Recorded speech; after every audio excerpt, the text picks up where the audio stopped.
Redmi A3 আমাদের সকলের একটা চেনা ফোন। এই ফোনটা লঞ্চ হয় আরো এখন থেকে 10 মাস আগে। কিন্তু এই ফোনের যে স্পেসিফিকেশন সেটা কি আদৌ আমাদের জন্য পারফেক্ট 13,999 টাকায়? তাহলে চলুন ভিডিও কথা না বাড়িয়ে শুরু করা যাক।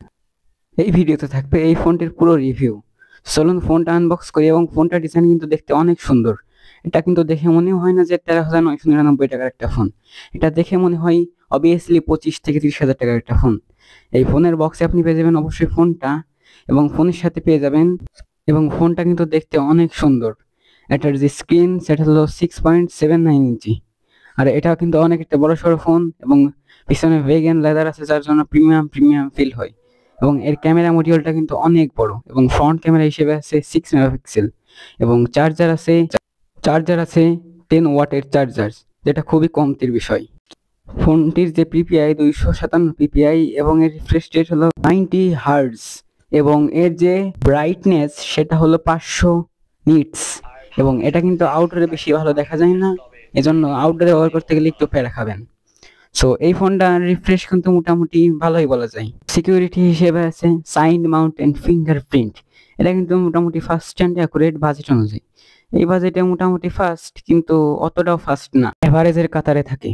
ফোনটাতে কিন্তু একটু ল্যাগি ভাব আছে, যেটা কিন্তু আমার কাছে বেশি একটা ভালো লাগেনি, কারণ এটা ল্যাগ করার কথা ছিল না। এই ফোনটা নিচের দিকে পোর্টস বাটন হিসেবে আছে মাইক্রোফোন পোর্টস এবং চার্জিং পোর্ট, যেটা নিচের দিকে কিন্তু কোনো স্পিকারের পোর্ট নেই, এটা একটা কমতির বিষয়।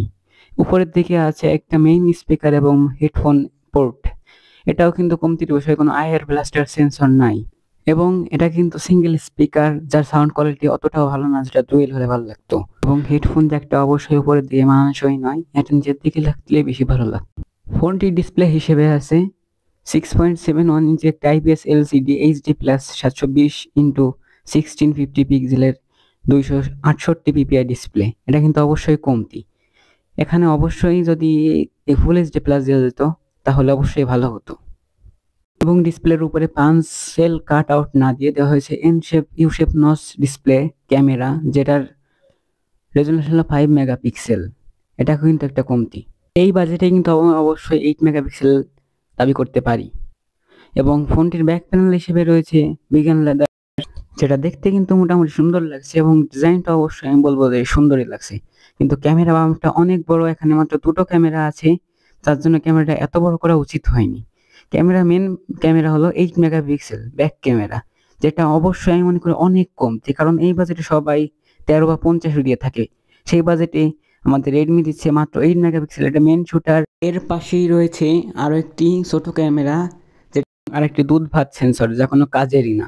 আর এক সাইড রয়েছে ফ্ল্যাশ। এই জন্য ক্যামেরা কিন্তু এত বড় করা উচিত হয়নি, এটা অবশ্যই রেডমির মাথায় রাখা উচিত ছিল। আর একটা ক্যামেরা আপনারা ছোট করলে আমার কাছে অবশ্যই একটু ভালো লাগতো। আপনারা কেমন কি বলছেন একটু অবশ্যই কমেন্ট বলে জানাবেন। ক্যামেরার যে কোয়ালিটি এটা কিন্তু মোটেও ভালো না, মোটামুটি কোনোরকম চলে, কিন্তু অবশ্যই এটা কমতি রয়েছে। চার্জার হিসেবে রয়েছে সুপার স্লো মাত্র 10 ওয়াটের চার্জার। ভাই এইটা কিভাবে সম্ভব? এই 10 ওয়াটের চার্জারটা দিয়ে ফোন চার্জ করতে লাগবে অ্যারাউন্ড 3.5 ঘন্টা। আর এতক্ষণ কিভাবে কেউ চার্জ করতে পারে? আর এটা কিন্তু অনেক একটা বড় কমতি হয়ে গেল ফোনের জন্য। তবে হ্যাঁ, ফোনটার ব্যাটারি ব্যাকআপ কিন্তু মোটামুটি ভালো, একদিন ইজিলি পার করা যায়। যদি আপনি হেভি ইউজার না হয়ে থাকেন তাহলে একদিনেরও বেশি সময় আপনি অবশ্যই ফোনটা ইউজ করতে পারবেন। ফোনটাতে প্রসেসর হিসেবে রয়েছে মিডিয়াটেক G36 প্রসেসর, যেটা একটা অনেক পুরনো প্রসেসর। জিপিইউ হিসেবে রয়েছে পাওয়ার ভিআর এর GE8320 জিপিইউটি।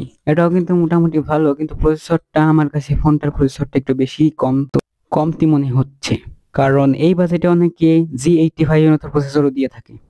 অপারেটিং সিস্টেম হিসেবে আছে অ্যান্ড্রয়েড 14। এটা কিন্তু একটা আপডেট ভার্সন এবং কোম্পানি বলে দিয়েছে যে পরবর্তীতে এই ফোনটা আর কোনো আপডেট আসবে না। এই ফোনটি দিয়ে যারা গেম খেলতে চাচ্ছেন, এই ফোনটা কিন্তু কোনো গেমিং ফোন না। যদিও গেম খেলা যায়, কিন্তু গেমের ল্যাগ কিন্তু দেখা যায়, ল্যাগ করে বিভিন্ন সময় আটকে যায়, সাথে বলে খেলা যায় না। এই ফোনটার বর্তমান যে মার্কেট প্রাইস রয়েছে সেটা হলো 10,999 টাকা। তো আপনারাই বলুন এই ফোনটার রিভিউ কেমন লাগলো। আর আপনারা যদি বলেন যে আমি এই ফোনটা রেকমেন্ড করবো কিনা, তো আমার রেকমেন্ডেশন থাকবে যদি আপনারা ফোনটা হালকা পাতলা ইউজ করছেন তাহলে নিতে পারেন। তো আপনি যদি হয়ে থাকেন একজন হেভি ইউজার, তাহলে অবশ্যই এই ফোনটা আপনার জন্য নয়।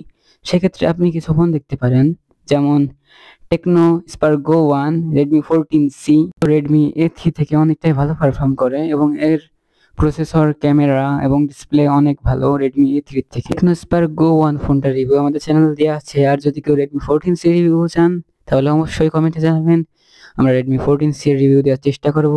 সবাই ভালো থাকবেন, অনেক বেশি ভালো। ধন্যবাদ।